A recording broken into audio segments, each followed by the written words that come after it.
Why do I have to have some overactive testosterone? Well, damn, was I supposed to be a man? You won't find nobody better than I. Who better than Kai? Rhetorical, don't need no reply. Nah. I'm sensual caramel with a touch of butter. Best of both worlds, sophisticated in them gutter. Hi guys, it's Kai and welcome back to my channel. If you're new here, please hit that subscribe button and tap that notification bell right next to it so you can be notified every time your girl uploads a new video, which is absolutely every week. That's every week you get to see me and gonna give this video a thumbs up. You know it's gonna be lit. We get it on and popping, we keep it rocking. We ain't stopping, period. Alright, so in today's video, I told y'all I was gonna update y'all on my PCOS journey. I literally just started this journey January the 4th. I was diagnosed with PCOS in December when I just felt my body being out of whack. It literally started, like my body started acting crazy around July, and I thought that it was just my me just being stressed, and a lot of things were taking place, so I just thought it was just from stress. It may be TMI, but my cycle completely stopped. It stopped coming on from July up into December, and I didn't know what was going on. I didn't know what was wrong, and I had to end up going to the doctor, and I actually went to the doctor multiple times, and that's when the diagnosis came back that I had PCOS. The main symptoms that I noticed were out of whack with me were the hirsutism that was like uncontrollable. It was really bad. And then I had gained 20 pounds in the course of a month, and I knew that wasn't normal because I was used to like going from like 5 to 10 pounds, but when I went all the way up to 20 pounds, when I gained 20 pounds, and I was like, hold up, something is not right, because there's no way that I gained 20 pounds when I was doing the same thing that I had been doing on my whole weight loss journey. That's when I had to go to the doctor and find out what the hell was going on, because this right here was really getting uncontrollable. I literally started, and this is something that I'm kind of embarrassed to admit, but I literally had to shave every single day, and it was frustrating because it's like you don't want people staring at you having all of this hair in this area, and you're like, I kept feeling like I felt like I had a whole lot of testosterone. I'm like, this is not normal. And when I went to the doctor the first time, she was telling me that it seemed like the symptoms that I was having seemed to have been signs of PCOS. I forgot to mention this, but my hair loss was actually the first symptom that I noticed with PCOS. I really didn't link it to PCOS because I didn't really know what PCOS was, to be honest, until last year when I went to the doctor, well, a few months ago, last year 2020. I didn't really know what PCOS was when when my hair had fallen out, because you guys know I thought it was my eczema, that the itching, and it triggered my seborrheic dermatitis. So when it came to my weight from January up until about October, y'all, my weight was normal. I was around 209, 210, and I was still on my weight loss journey, still eating healthy. Wasn't working out as much, but I was still trying to move my body just to stay active. I wasn't as active as I was like the previous years before. Like in 2018 and 2019, I was going hard, but in 2020 I kind of calmed down due to the coronavirus and stuff, so I was like doing a little home workouts and stuff. But around October, maybe November, I noticed that my weight went from 210 all the way up to 228, 230, and I knew instantly that wasn't normal. It is no way that I gained 20 pounds when I was just 210 about a couple of weeks ago. This is not normal. That's why I knew something was wrong. So I instantly made me an appointment. That was around November. My first appointment was around November something. I can't remember my date, but it was around November. And when I went to the doctor, that's when she was like, the symptoms that you're explaining to me sound like you may have PCOS. I didn't know what PCOS was, so she explained it to me, and when she explained it to me and she was naming off all the symptoms, I'm like, this does sound like something that I have, especially when she was like that it causes testosterone. You have overactive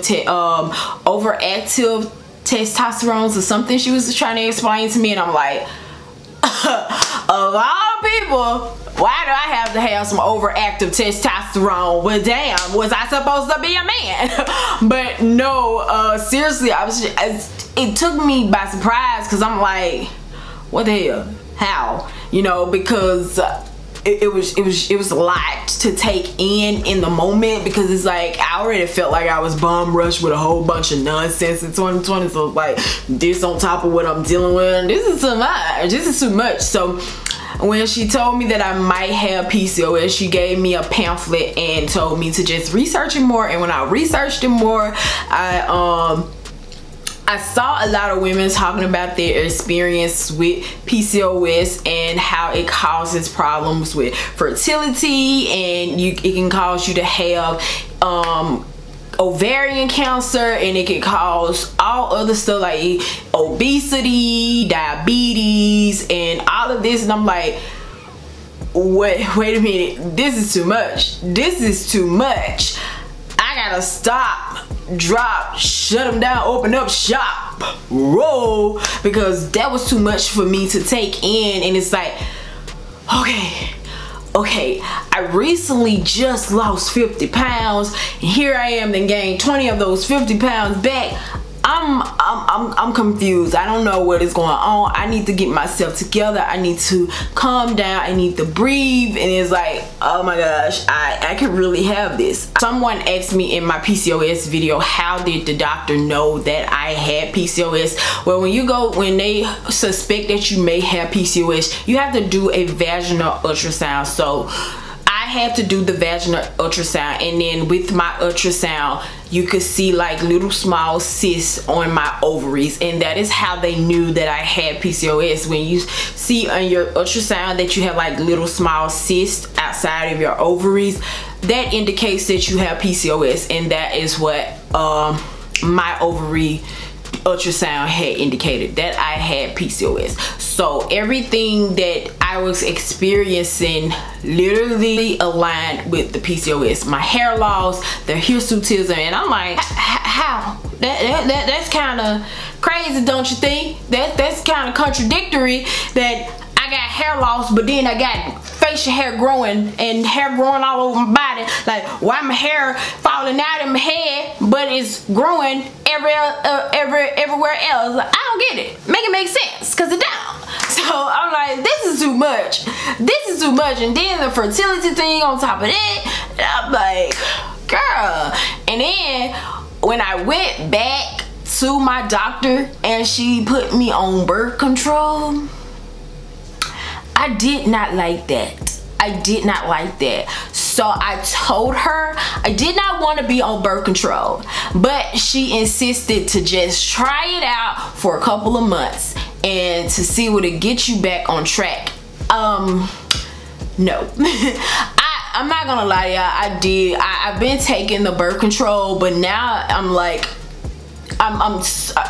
my next appointment is getting ready to come up real soon. So I had already told her that I don't want to be on the birth control too long, because I used to take birth control back in the day, and the birth control that I was on back in the day caused me to have a breast cyst, caused me to have a breast cyst that I had to get removed, and this is when I was a teenager. So that left some trauma within me with birth control. So I don't like being on birth control, and that's why I told her that I'm not gonna be on this long.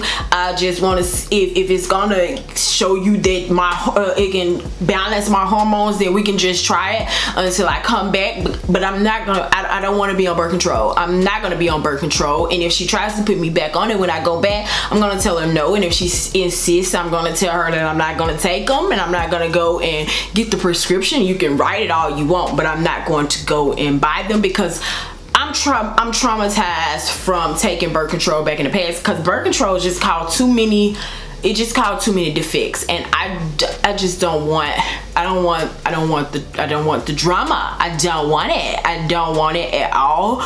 That's why I started taking better care of myself, and I started working out. And then with the workouts, I'm gonna link a video down in the description box where this girl talks about her PCOS journey. She really goes into detail. It's a really good video, and she just explained a lot of things that she had to do and she had to cut out and stuff like that. And she didn't restrict herself, and she ended up reversing her PCOS. All of the symptoms that she had, she reversed them, and I was like, you know, that's a helpful video for me, and that's what I've been taking into consideration, everything that she has said, and with the things that she has said and me incorporating into my diet and into my lifestyle. I've lost the 10 pounds that I recently just lost from January the 4th up until now. I lost 10 pounds, and it's because I took into consideration the things that she was saying, and yeah, it's been helping. And as far as exercising, I guess cardio can raise your testosterone levels when you have PCOS. So I stopped doing cardio, and I started doing like moving my body, like walking around or ride my bike, or do like little stretches and yoga and meditation and stuff like that, so I could do little stuff that wouldn't raise the testosterone level, if that makes sense. If I'm not working out every day, I am moving my body just so my body can feel me moving, just so I can feel like I'm active, getting that body to like sweat and stuff like that, so the PCOS can know that I'm trying to defeat you, baby. So at all costs, I'm going to be moving my body. And another thing that I did, I ended up buying me a 1 gallon jug off Amazon, and I love that jug because it's easier for me to do that. The gallon jug that I have, I don't know why, versus me going to Walmart and getting no gallon jugs. I never finish those, but I drink out of my gallon jug that I bought. I drink my whole gallon, and I've been doing that consistently, and that has been helping too. And another thing that I did, I ended up getting these Regulate Mayo and Chiro inositol pills, and I can say that these are some really great pills. Since I've been taking these, y'all, it slowed up the hirsutism around my chin area and around here, whereas I used to have to shave my face every single day. I don't have to shave my face as much as I used to. Like, I still get the little hair, but it's not growing as fast as it was before I started the PCOS journey, before I switched up my diet, and I started taking these pills, and I started drinking my water, moving my body, and all of that. It has slowed down. My skin has gotten clearer. I'm losing the weight that I need to lose, and yeah, as far as my diet goes, what I did was I just downloaded this PCOS app, which is a really great app, y'all.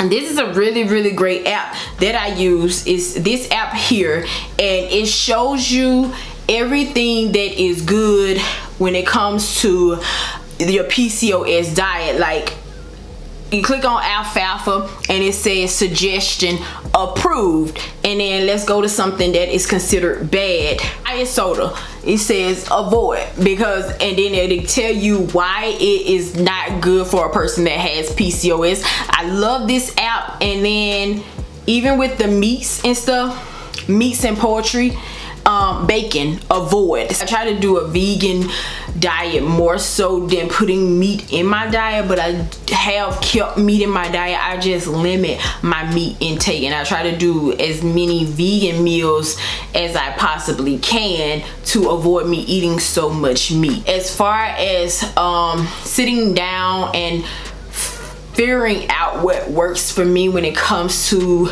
PCOS, it's a mental thing, and it takes a lot of research, and it takes just listening to other people's suggestions, finding what works for you. Everything is not gonna work for everybody. So with me, with the suggestions that I got about the vegan diet, I found that incorporating vegan meals within the regimen that I'm doing helps me, and it helps my journey to kind of progress along, and it is getting me to where I need to be. So yes, I hope I explained better the PCOS thing, and hopefully I explained how my journey is going. It's not as hard as it was, even though it does get a little frustrating, and I do get a little agitated at times, because it does cause your anxiety to be all out of whack, and it causes you to be irritable a lot, and I get irritated a lot, but I try to just breathe, honey. But girl, it gets hard. It really gets hard, but I'm focusing, and I'm staying on the course, and I'm just rolling with the punches. So yes, that is it. Please leave encouraging and positive words in the comment section, because that makes my day when y'all do that.